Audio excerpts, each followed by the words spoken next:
Hello, my friends. Welcome to the Life Shift podcast. I am here with Jenny. Hello, Jenny. Hello, thanks for having me. Well, thank you for wanting to be a part of the Life Shift podcast. It's been this journey that I never really knew that I needed, and come to find out, I think from what I've heard from listeners, it's a show that I think others need as well, because human stories have so much power. I think sometimes we are in moments, whether they're positive or maybe negative, we feel like we might be the only one going through it, or we feel like, how do I navigate this? Am I the only person that's ever experienced this? Maybe logically we know we're not, but sometimes it feels like that. And so I found that just by sharing these stories, there's so much that we have in common as humans, like the emotion part and like how we deal with things, even if our experiences are so wildly different. So thank you for just wanting to come on this journey and share your story in the Life Shift way. Yeah, absolutely. I feel exactly the same way. And I have found because I tend to be very open about sharing my feelings and experiences. And then I get feedback from other people who maybe don't share it as much, saying, oh, that was so helpful. I could really relate to that. Yeah, no, that has been such a blessing. And I didn't really learn that in my own personal journey until maybe in my 30s. So maybe like for the past 15 years or so, where I've been more vocal about things that maybe growing up I was conditioned that we weren't supposed to talk about. Like boys were only supposed to feel these certain ways. So we couldn't, I couldn't show a vulnerable side, or I couldn't show any kind of quote unquote weakness, which in my mind as a kid equated to crying or being sad. Right. And now that I hear from people that are like, I can't tell other people this, but when you said X, Y, and Z about this particular thing you're dealing with right now, it really hit me in the, like it hit me in the right place. And that's why we do it, right? That's why we share our stories. Selfishly, it probably helps us a little bit too by telling the story, right? Yeah, well, and I've been sharing in a blog format for years. And when I share about problems, then I get answers from people Mm. that I wouldn't expect to have the answer, and yet they actually do have the answer that I needed. Yeah. And you weren't seeking the answer, probably. You're just like sharing your story, and they're like, hey, this is Right. what happened to me. Yeah, just venting about here is the mystery I'm running up against right now. I don't know how to solve it. And then Yeah. ideas come in. Yeah. The more we share, I feel like the more we will learn about ourselves, about each other, and how to like navigate this world. Because at the end of the day, we're all trying to do the same thing, right? Enjoy as much of the time that we have here with the people around us. So kudos to you for being so open. I think it's so needed in this world. So before we get into your story, maybe you can tell us in 2025, how does Jenny identify in this world? Like, who is Jenny? It's a big question. It is, especially because I feel like I'm in the sort of quintessential midlife shift of who am I? What do I want to do? I actually retired from my massage therapy career of 24 years a year ago. And about half a year ago, I stopped teaching. And so now I am definitely still a mom and I take care of stuff around the house. And I'm enjoying having a lot of time to read. I am maybe trying to write another book, but that's really hard. And so if I get 10 minutes in a day, that's like, oh, wow, that is really to be celebrated. And then a lot of the time I am wondering, where did this day go? If I don't have an official job, how did I still get through an entire day and not have time to sit and read? Like what just happened here? But somehow there are still a lot of things, and a lot of things with kids, taking them to various Shuttling them classes, around. or Yeah. yeah, exactly, or just wanting to spend time with them. I think here's where I am too, is that I have an 18-year-old and a 14-year-old, and I am suddenly like, oh my gosh, they are not going to be living at home forever. Oh my gosh. Ah, and I just want to like follow them around instead of being like, oh, can I get like some time to myself? It's like, no, no, no. I want to hang out with these individuals. Well, that's I mean, that's a win right there, that you want to spend time with an 18-year-old and a 14-year-old. I Yes. think there's a lot of parents that are like, "Whew, get out of my face right now." Well, But and I should put a little asterisk. The 18-year-old is the one she has special needs. And so she is in some ways very much an 18-year-old, and in other ways I think not. And so we're not looking at her imminently leaving home as you might with a neurotypical 18-year-old.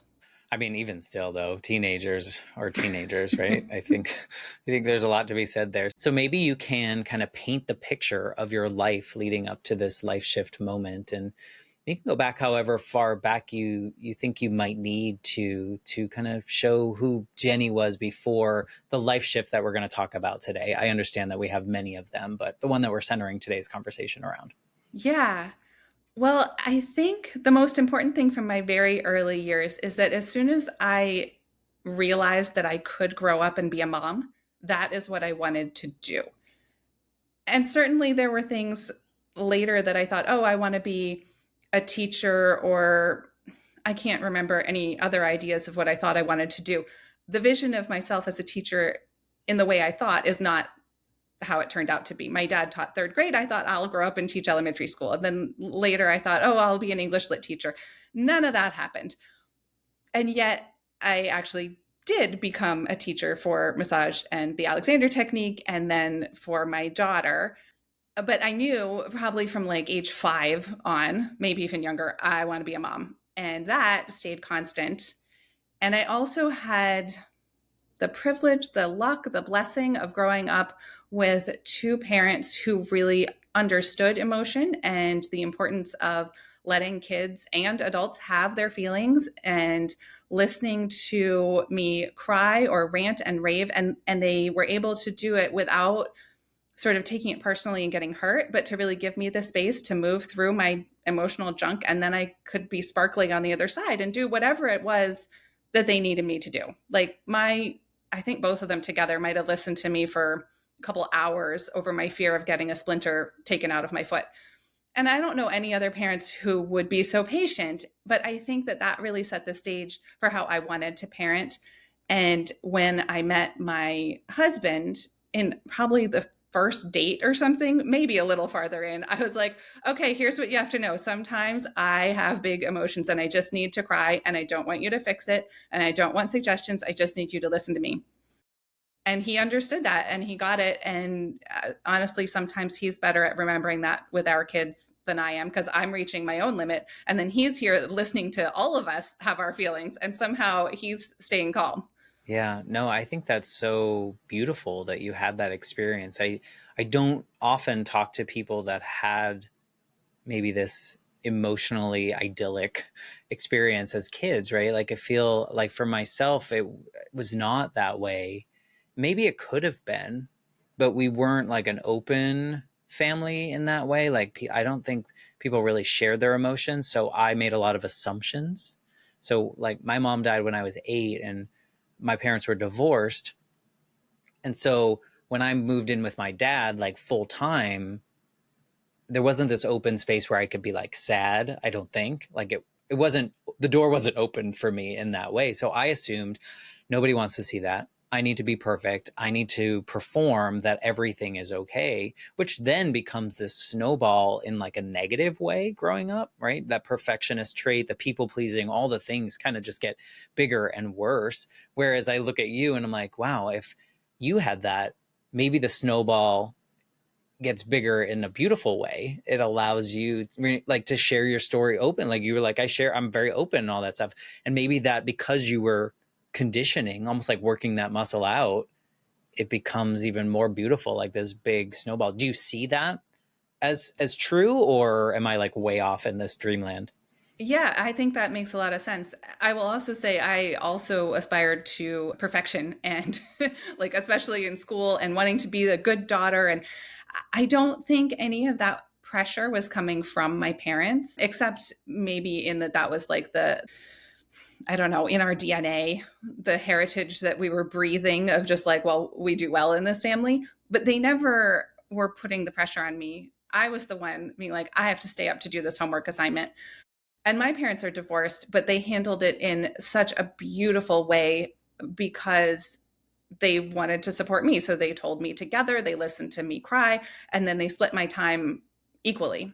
And then once I was old enough to be saying, okay, here's where I'm going on this vacation, or how am I splitting Christmas, they were the ones to assure me that it was okay if I didn't split it right down the middle.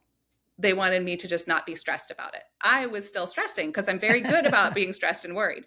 But You're the professional. pressure didn't, that's right. The pressure did not come from them.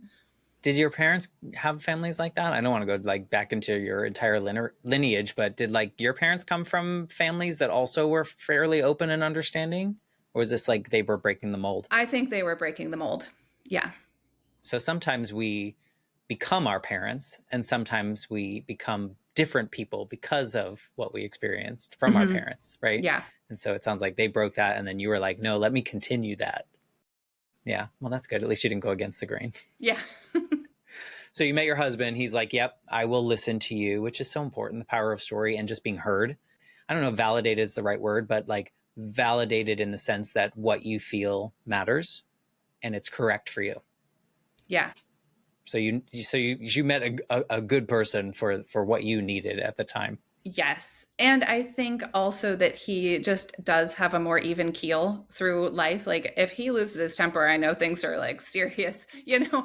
And he most often will just get frustrated if technology doesn't work the way it's supposed to. But he is the one to solve all technology problems for the family. He is the one to not get anxious about, I don't know, so many different things. And I think the rest of us keep it interesting for him because we are much more all over the place with our emotions. At least you have them. I think that's Yes. important. Yeah. So keep taking us down this journey to your life shift. My husband and I, after college, we moved to Pittsburgh and he got a PhD. And I was, as he was finishing up his dissertation and I had my massage practice, I'm thinking, okay, let's have a family. And he was like, let's wait till I'm done. I was like, no, I want to start now. And then later I could think, oh, thank goodness he wanted to wait because parenting is really a big thing. And of course, I had no way of knowing that Sarah, our firstborn, would have special needs, but she did. And we didn't know right away.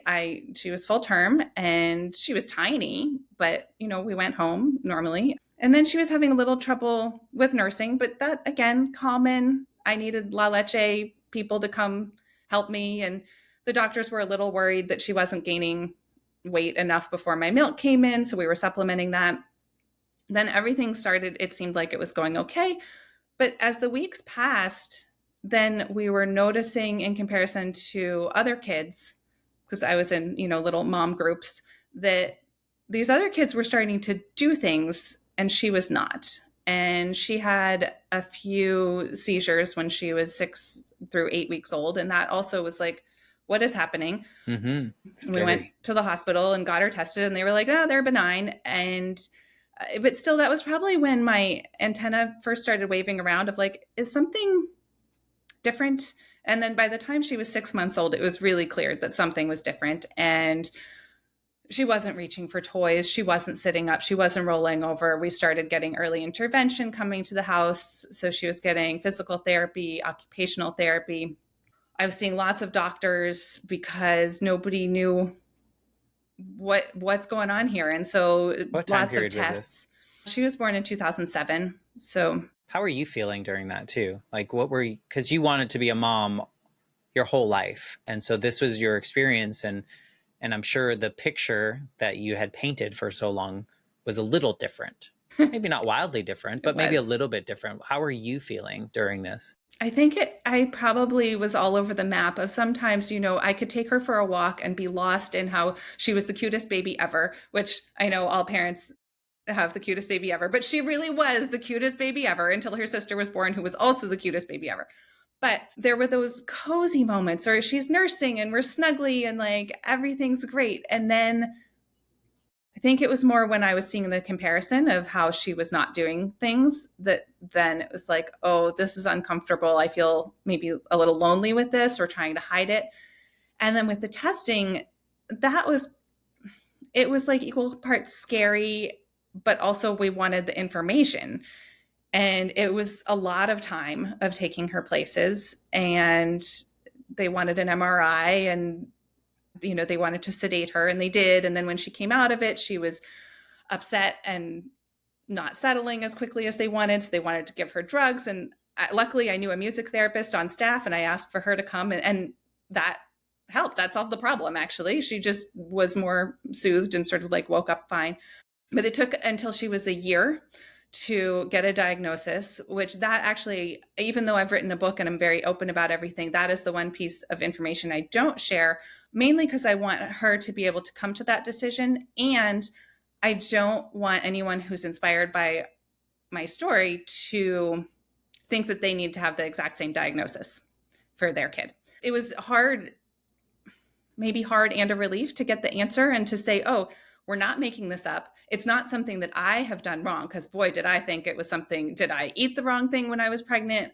Did So I think the wrong thing? you took on Oh, something. yes. I definitely felt so much responsibility, as if it was my fault, as if I needed to fix it. We needed to get all the therapy and fix it yesterday. When it's not something to fix. It's But not something exactly. I think as Americans, at least, we're kind of, we have grown up that if there's a quote unquote different type of thing that could be seen as a problem, we must fix it, when a lot of the things don't need to be fixed. Or Yes. we can navigate differently, but it's not a fix. Right. So, and I think because her diagnosis was genetic, that was information to help me say, okay, this was not something that I did. Aside from if I was really going sort of meta level of like, oh, I thought the wrong thoughts. If only I had, I don't know. You would never get the answers to that, though. But I think No, what's important about saying that out loud is because you're not the only woman or parent that has ever felt that way. I mean, I think that those things are often, we just keep them to ourselves. that's right. And you wrote a book and you shared, I'm sure, some of that, but Yeah, it's, especially for women and new mothers, I think you all take on so much and share not as much that you're that's taking on, right? And so many of these things and feelings are so valid and important.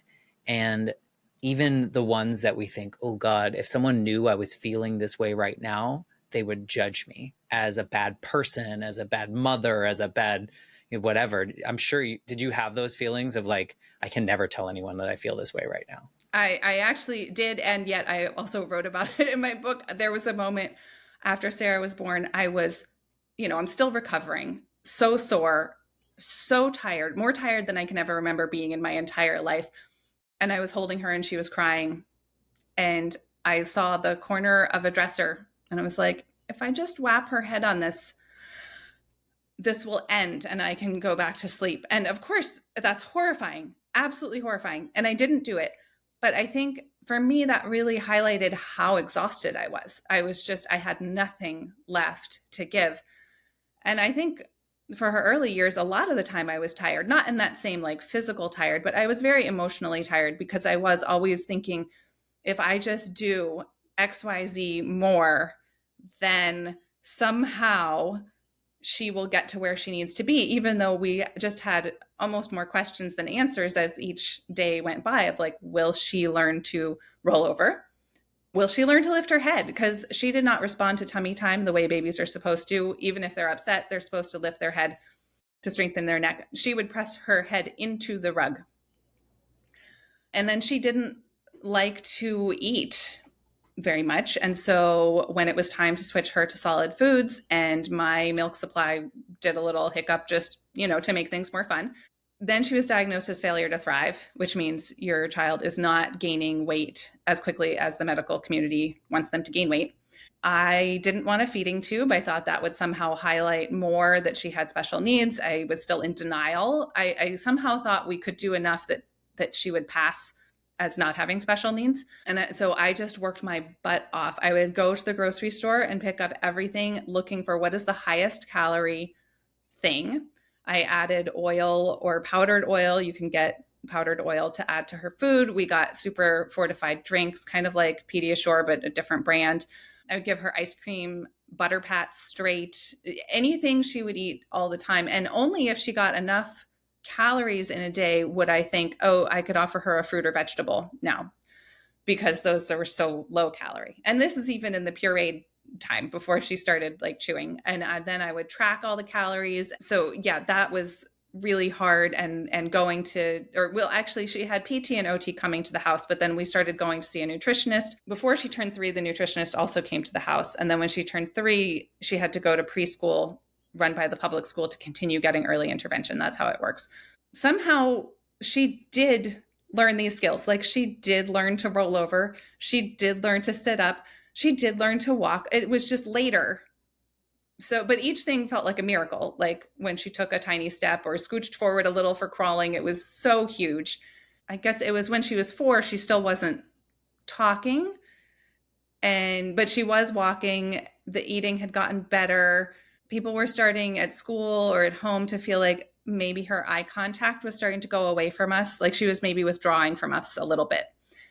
And in college, I had read a book called Sunrise by Barry Neil Kaufman about bears and Samaria Kaufman. Samaria wrote the foreword to my book. And they had a severely autistic son named Ron in the 70s, and they were told to put him in an institution, and they didn't want to do that. And so they developed the Sunrise program, where working with him, son spelled S-O-N for the first son, working with him one-on-one, instead of stopping his repetitive behaviors, they would join them, do the same thing, not from a copying perspective, but like, how can I really see what's interesting about spinning a plate?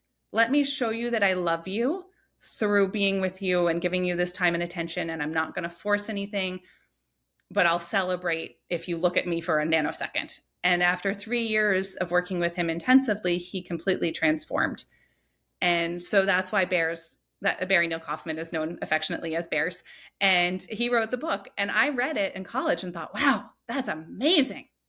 And I did a program at the Option Institute, which is run by the same people that started the Autism Treatment Center of America, where they teach Sunrise.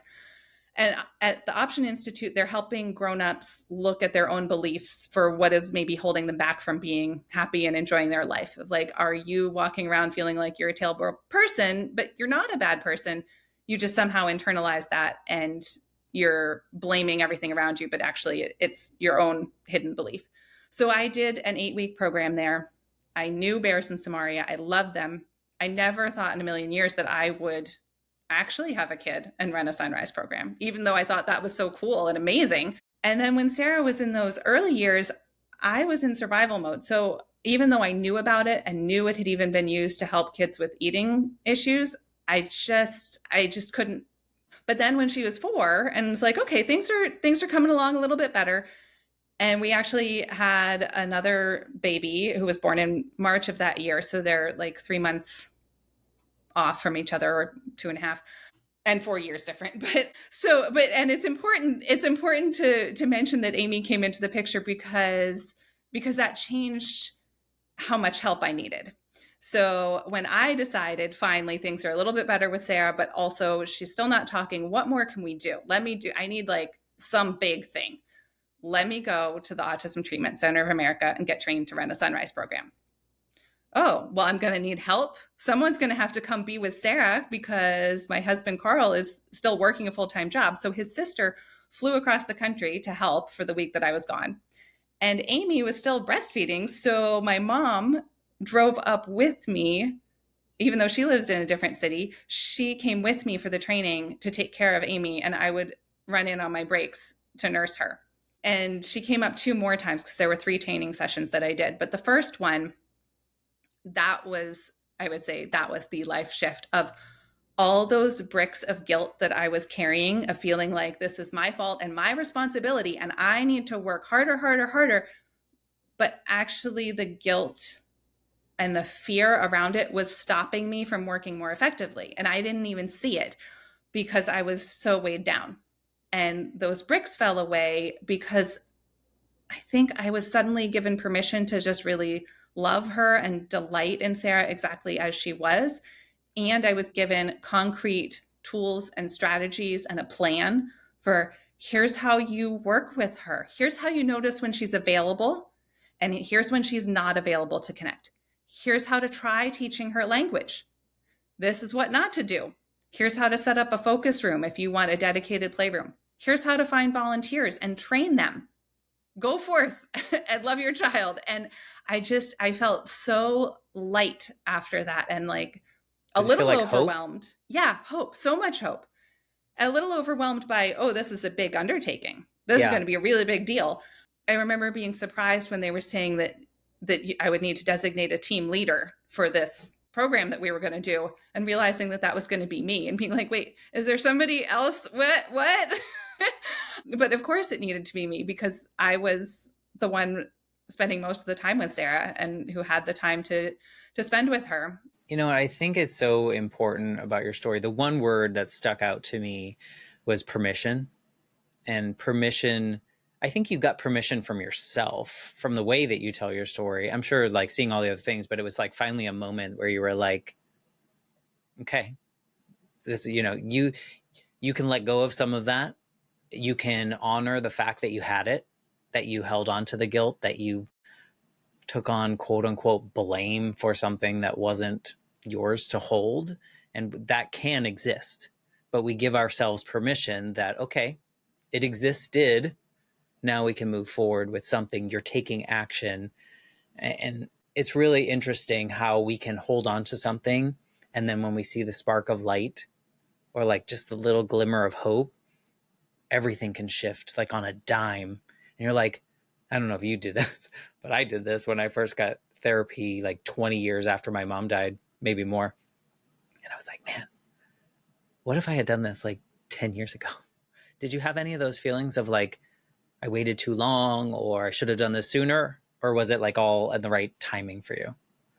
Well, that's something I think about a lot because I always think, oh, if I could go back in time, what would I change? Would I change Sarah? I used to think maybe. Now I think absolutely not. She has been such a gift to me and to so many other people. I would not change her at all. Maybe it would have been helpful if I started the Sunrise program earlier, but maybe not because You wouldn't have been ready for it. I might not have been. And I mean, maybe it would have made the eating better. I don't know, but I feel like where I really excelled was helping her with language.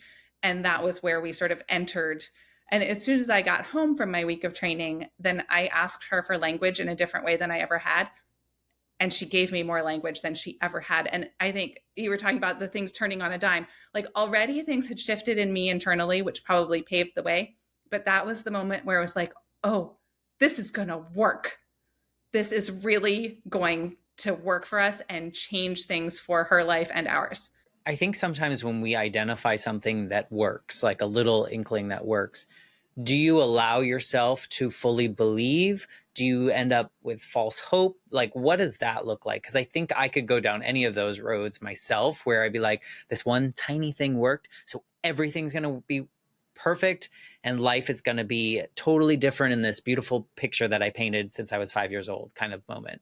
What did it look like for you when that first piece hit and it worked?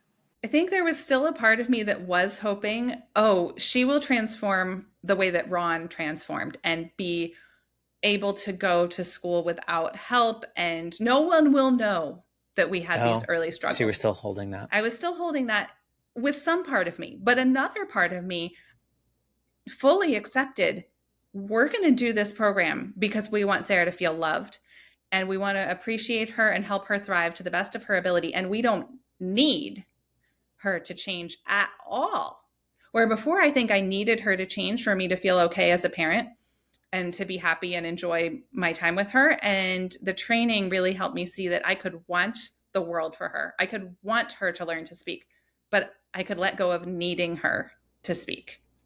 There is a difference there. Yeah. Were you, before this program, were you isolating at all? Like, were you spending a lot of time showing Sarah the world and the people around and people Sarah? We would go out to therapy appointments and we would go out for walks a lot because she liked to go out for walks in the stroller, which is interesting now because she loves watching traffic. And I wonder, was that like in her even when she was younger? And we'd go to the library lab sit, and we had play dates with her peers. So yeah, we were actually out a lot, but I think I felt still quite lonely. I didn't have other parents whose kids had challenges. And maybe that was another difference with the training at the Autism Treatment Center of America, to suddenly show up and be in a room full of parents who really were going through the same kind of challenge, even if it presented slightly differently. But They understood how you felt. exactly, all our kids had some repetitive behaviors, maybe weren't connecting to us the way we wanted, maybe were late hitting their milestones, and these parents were probably also feeling guilty. Yeah, and shame. And there's so much value in finding the community of people that understand, that have like empathy for you. Maybe they didn't go through the same exact experience, but they know how you feel.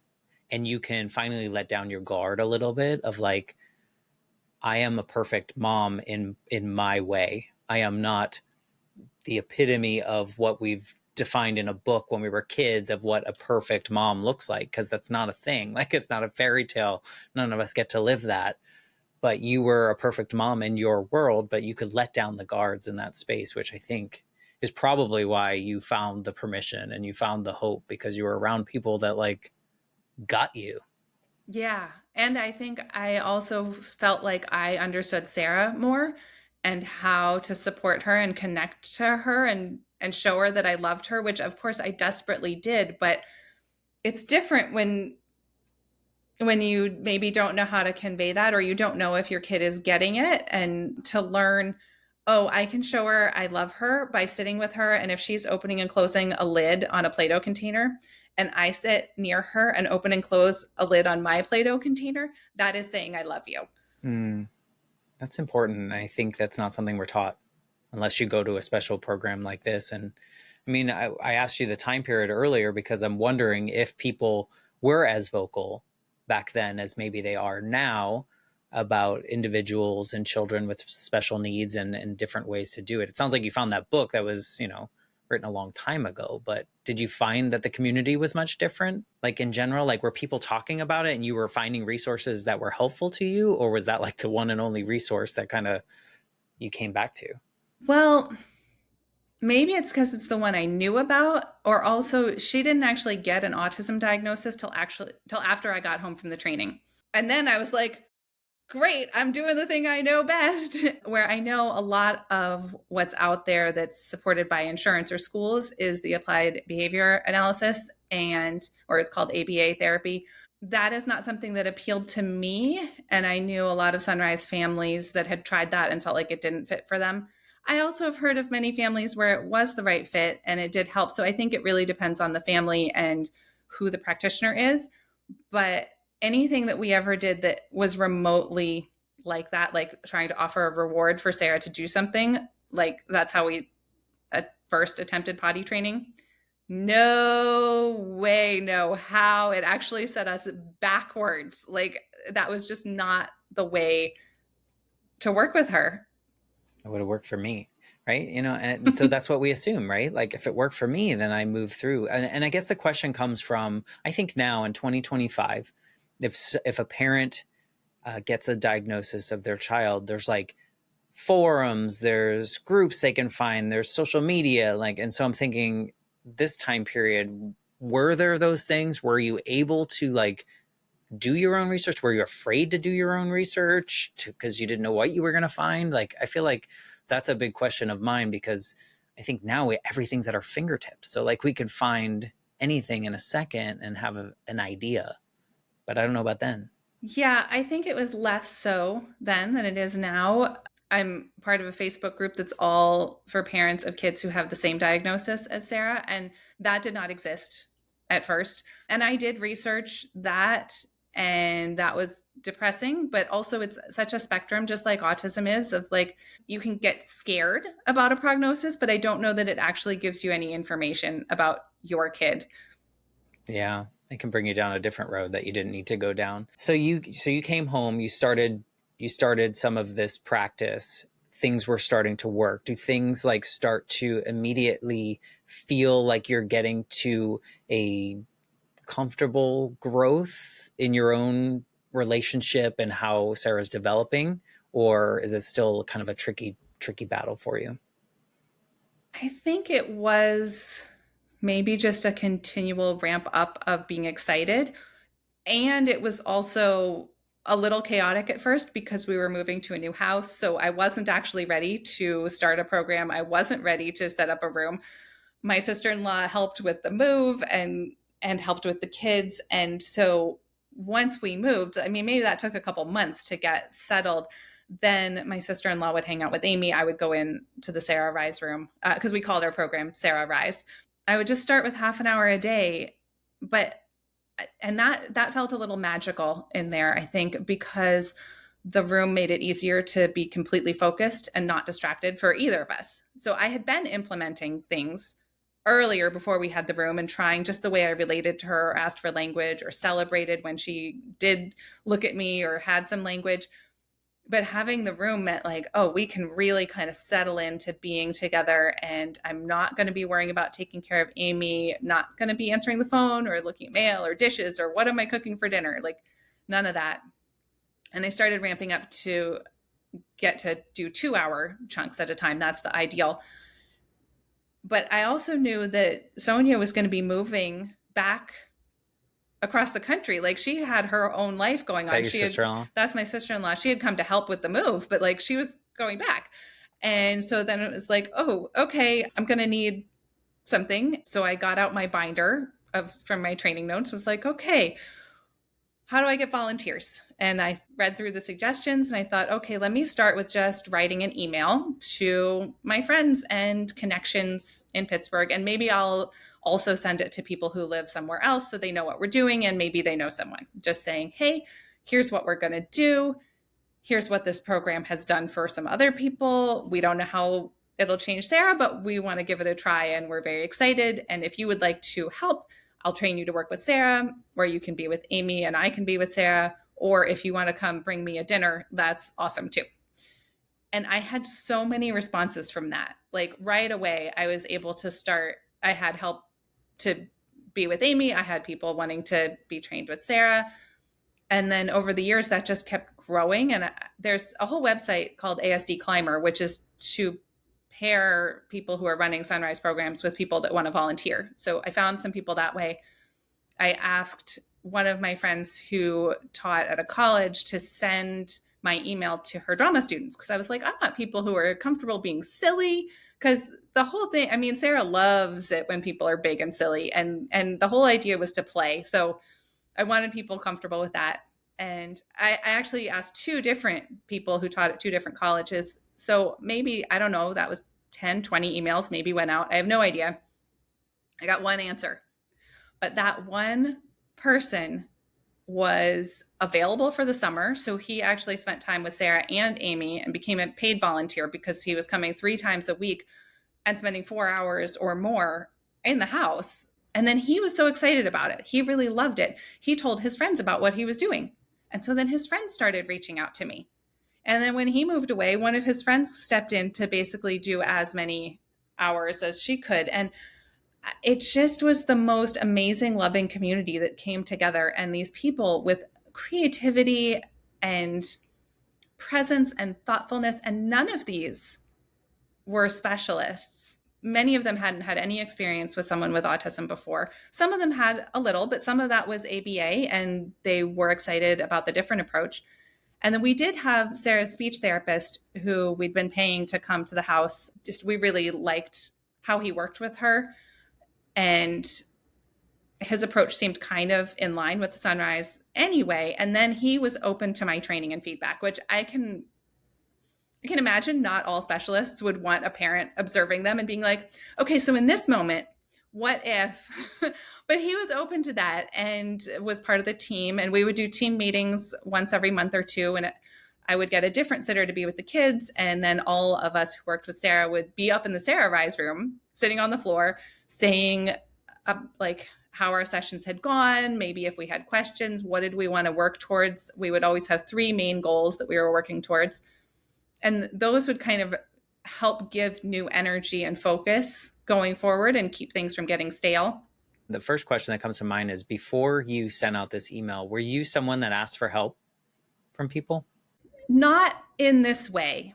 And I think it's interesting. It was totally easy to ask for help in this way. Okay. Because I think it was for Sarah. Okay. Now, if the house is a mess, I will sometimes clean it grumpily rather than asking my family to help because I'll think it's easier if I just do it myself. But I think when it comes to doing things to help Sarah, I have been all on board. Like, Takes a village kind of thing, mentality. oh, yes. And that I didn't question it. I was like, well, this is going to be an awesome experience. Yeah. And turns out It it has was. been. Yes. And for all of the volunteers, it really meant a lot to them. So the end of my book is the volunteers writing about what it meant to them in their life. No, I think it's such a beautiful story of how, as a mother, you're helping your daughter, but by helping your daughter, she's helping all of these people, which then becomes this like crazy ripple effect of like how they're helping the people around them. And maybe they're implementing things that they've done with Sarah in their life with neurotypical people, right? Because maybe that is changing their relationships with other people. Like the effects Yes. of it is just like so beautiful coming from this moment of like this spark of hope and then realizing I can't do it all alone. I mean, I know you had your family around you, but like I can't do it with just these people around me. I need more help. And then people like offering their time, whether they get paid a little or nothing, Mm-hmm. Most but of them, it what was they're getting nothing. from it. I mean, they're getting this beautiful experience. And hopefully, I mean, like, I can't imagine how Sarah's life has expanded from this experience as well. Like, can you share a little bit about that, whatever you can share, of like how this has changed her? Yeah. Well, I mean, I think the biggest way it changed her was that she now can communicate verbally. But we also taught her to read through a different program, but kind of implementing it within that. But I think it's that she has so many people that she loves and she knows that they love her. She doesn't have a lot of peer friends in the way that like her sister does. She does have some school friends and they like go to dances together, but it's not that they're going to hang out talking together. And her talking, while she talks a blue streak, a lot of the time she wants to keep it to certain subjects that she loves a lot. And so her repetitive behavior now is really verbal. But these people, the volunteers, it's like they became her best friends, her best buds. And I mean, they were coming to do whatever she wanted to do in the room and coming up with fun games based on her interests. I don't know that she was aware of that. She was just aware, like, these are great people and we're having a great time. And yeah, one person leaves and then another one comes, and this is the best ever. But that's humanity right there. I mean, you're seeing the epitome of Yes. humanity and the goodness that we can bring to the world as humans, even if it's just for a couple hours a day, where we put ourselves aside and we help others that might need the help. How did this, watching this unfold, being a big part of it, but watching it unfold, how did it change you? Like, what did it do to you? It was almost hard to accept sometimes how much amazingness was coming in. Like, wait, you people really want to come and spend your time doing this? Did you feel deserving of it? Probably not me. I could think of it for Sarah. I think that that's still my journey now, but I think it probably softened my heart. Like, as you were saying about the good of humanity, it's like, oh, this, there's just so much goodness here, so much love. And I think the whole thing with coming to see the, well, it's weird to see the value of Sarah, but to really let go of needing her to be different and to see I know how what you're much saying. she impacted other people and how much joy she brings to people now. And she's so sparkly. I mean, she can have a temper too and get upset, but as can I. But when she's sparkly, she's like the most sparkly, fun, hilarious person. And when I was younger, and probably still now, you know, I wanted to get the good grades. I wanted to be perfect. I needed to be perfect. And that was how I knew I was an okay person. And so now to have Sarah be someone who's not going to get the good grades, but I can see so clearly that she is improving the world just by being in it, it makes me pause and look at myself and say, can I love myself and accept myself the way I look at her and say, oh, it's okay if she got upset there. I still love her. Because I tend to be embarrassed when I get very upset or wish that I was different. So I think that's my frontier now, is to keep learning from how I can love and accept Sarah and see how much she contributes to the world. And can I turn that around and see that I am contributing to the world? Yeah. That, I mean, I think that's important. I think that there's so much that you should be giving flowers to yourself for all the things that you've done, right? And how you've changed because of the things that you've done and because of how you've seen Sarah grow. I'm curious how it affects you having Sarah and all these special things for Sarah. How does it affect you as a mother to your other daughter? Is that a different experience now that you have both of them? Do you feel different in different ways? I definitely notice that it's almost like a physical energy change sometimes, one to the other. And especially in the earlier years when Sarah and I would maybe clash more often, if, it might have been time for her to be in bed and she was wanting to get out. And if we would tell her to go back to bed, she might yell and scream. So I would kind of steel myself if I heard footsteps. And then I remember one night where I really thought it was Sarah and I was getting ready to sort of fight it. And then it was Amy, and I was suddenly all like soft and gooey. And it was like, well, that's humbling. But I think, hmm, maybe it's when I lose my temper still with Sarah sometimes that I can think that I'm embarrassed about that because Amy's witnessing it. But I also know that being an imperfect parent and letting Amy see that, and an imperfect human, I value that. And I think that's important because if she becomes a parent, I want her to know that she doesn't have to be perfect. And I want her to have space for her feelings too. I think doing the Sarah Rise program was really important to actually giving Amy a lot of one-on-one time that she would not have otherwise gotten, that she bonded with the volunteers that were with her. Some of them became her besties.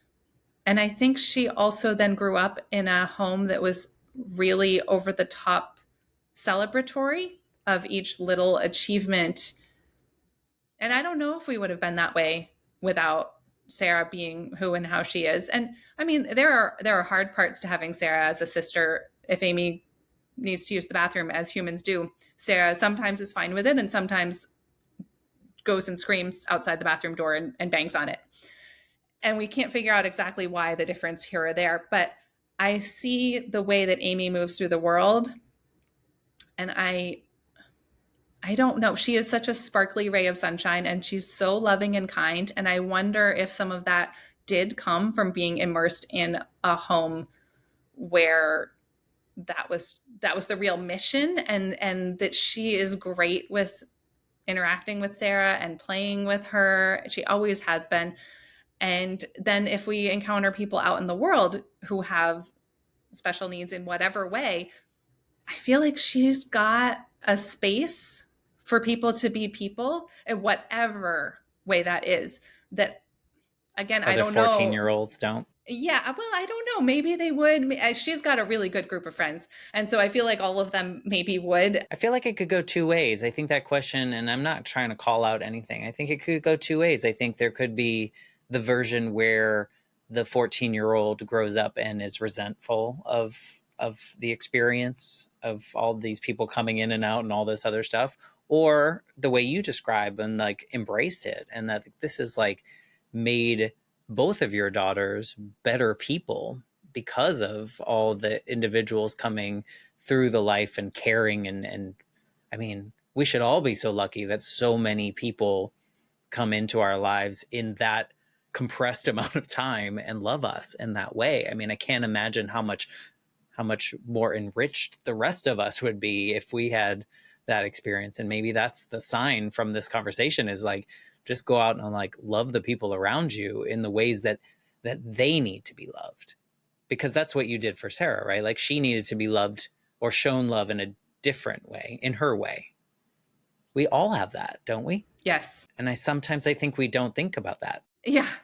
And she and Amy were so different in some ways. Like, Amy did not want to be corrected about anything. She probably got that from me.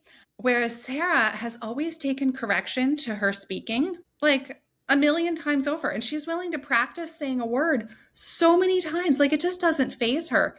And she takes piano lessons now and they do recitals twice a year. She goes up. If she messes up, whatever. Wish. She just, I know that would not be me. It is interesting to see the different ways that they present. And I love the two strong personalities that they have. Like they both have really different tastes of clothes or how to dress, how to do things. And sometimes it overlaps, but And I'm it's sure so it's not fun. always sunshine and rainbows, right? Like I'm Oh sure no. there's No. We definitely often have some stresses. And especially, if Sarah and I clash, and then if Amy's not in a great moment too, then it's the three of us just, your husband has to suddenly go out of town. that happens a lot. Yep. He travels for work. So yeah. Whoops. But I think the thing that really just was shown over and over and over through our years and continues is that we can have big blowups. We can get mad at each other, so mad. And then within minutes, we are back to patching things up, saying, I'm sorry. This is what was going on for me. I love you. We're hugging, we're snuggling, we're laughing again. Like we really deeply love each other so much. And we have a lot of different ways to talk about feelings. We used to say we're on the wrong ball or on the wrong tandem bicycle together, or we love frog and toad stories. And those, somebody made a little cartoon version of those also. And so we can relate, like Toad can really have some emotions, and Frog is very like calm. And so if Sarah's upset, I might call her Toad, and that might help her like shift out of. Or Mo Willems and the Pigeon and Elephant and Piggy books, all these characters, they're so helpful because then we can bring them in and talk about it. And so I think we're just really transparent with each other about It's what's going important. on. Yeah. Yeah, I think there's something about being open and having the space to be comfortable enough to be fully transparent. I think, like for me growing up, I didn't have that. I felt like I could only be two things, like happy or mad. Couldn't be sad.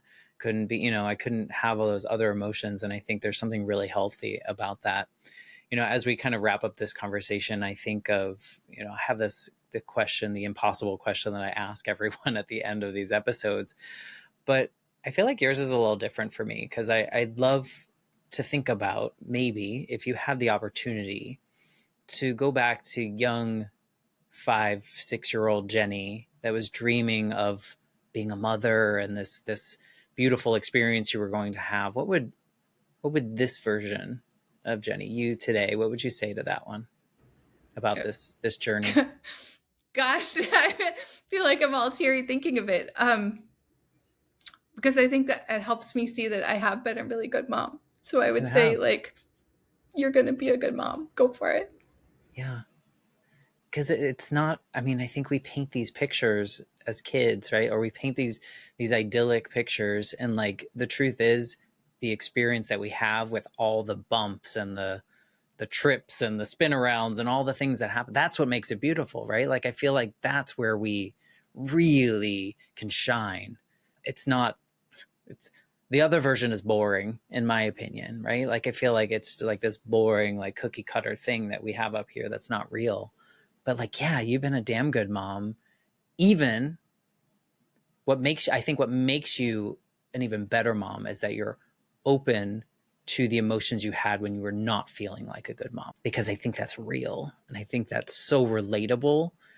And like nobody feels like a good mom all the time, nobody feels like a good person all the time, but we pretend that we are, in front of everyone. And it's so important when we can look back and we can say, damn, that part sucked. And Yeah. like I would not want to live that again, but I would live it again because where we are now, we're here because of that. Do you look at your life like that? Do you look at like all these little things that took maybe too long in some opinions, but like were perfect for the where you are right now? Yeah. I really marvel at where we are now. I marvel at where Sarah is, and just sort of our family as a whole, because it's certainly not where I would have predicted necessarily. It still seems like a miracle. I still, as I watch Sarah like ride her bike, I'll be like, oh my gosh, remember when I didn't know if she would crawl? Wow.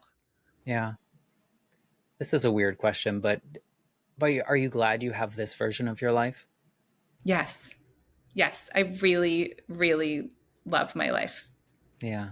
Yeah. With all its With all the bumps. with Because all the parts. also, I'm thinking the times that I marvel most about my husband and really love him so much are the times when I see him being so thoughtful and creative with the kids and how he responds, especially if Sarah's having a hard time.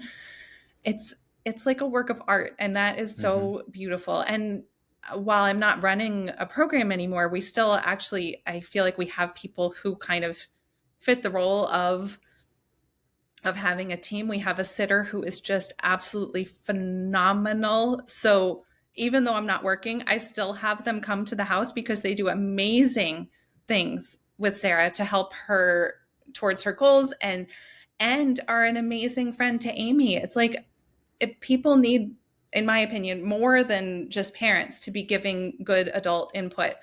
And so that is priceless. And then we also really lucked out with Sarah's bus driver for the past 2 years. Just on day one, they became best buds, and he's one of her most favorite people in the world. And it's just, I feel like so blessed to have that. And one of the things I think that happens with kids or having kids or maybe pets too is like, you can think that you understand the world or a situation you're going through it, and then they'll say or do something that is just something you would never come up with ever, and it is hilarious. And so I'm laughing in ways that I feel like nothing else could have tickled that part of me. I think your story is beautiful. I think it's messy and it's imperfectly perfect, right? Like I feel like it's one of those. Thank you for sharing it in this way. Thank you for entertaining maybe some of my wacky questions or I love your taking us off questions. track. I appreciate that because I don't know. I say this often and it sounds silly because I say it so often, but like every conversation I get to have on this podcast heals some little part of me or reminds me of some part that maybe I lost of my own life that maybe I can incorporate now. So thank you for being part of this journey in this way. It just really means a lot. I am thrilled to have been having this conversation with you. Well, I'm sorry I made you cry. No, Maybe. that's the best. This gives me something to think about because, why am I moving through my days still judging myself as a mom if that would be the message that I would give to my young self? Why am I Good not point. giving that to myself now? All right, write it down. Yeah. If people want to like read your book, check out what you're doing, be in your orbit, connect with you, or just reach out and say, hey, this part of your story really resonated with me. I'm going through the same thing right now. Like, what's the best way to get in your orbit? My website is watchingsarahrise.com. The book is called Watching Sarah Rise, A Journey of Thriving with Autism. I'm on Facebook and Instagram as Jennifer Celeste Briggs, author. Perfect. Well, we'll put the links so people can easily get to them in the episode description, show notes, whatever we want to call them today. I highly encourage you, if you're listening and something that Jenny said resonated with you or you're going through or you're feeling a very similar way, reach out to her, bug her, tell her. I think she'll welcome that. I Yes. think it's really important to be heard and be understood and have someone there that also, kind of relates to what you're talking about. And then another gift I would love to ask everyone to give is if there's someone in your life that maybe needs to hear this conversation, share this episode with them because, you never know how it's going to hit someone in the right way. So please do that. Thank you again, Jenny, for being a part of the Life Shift podcast. Thank you so much. I will be back next week with a brand new episode. Thank you, everyone, for listening. If you have an opportunity, please head over to Apple Podcasts and write a nice review like Jenny did for me. So thank you, and I will see you next week.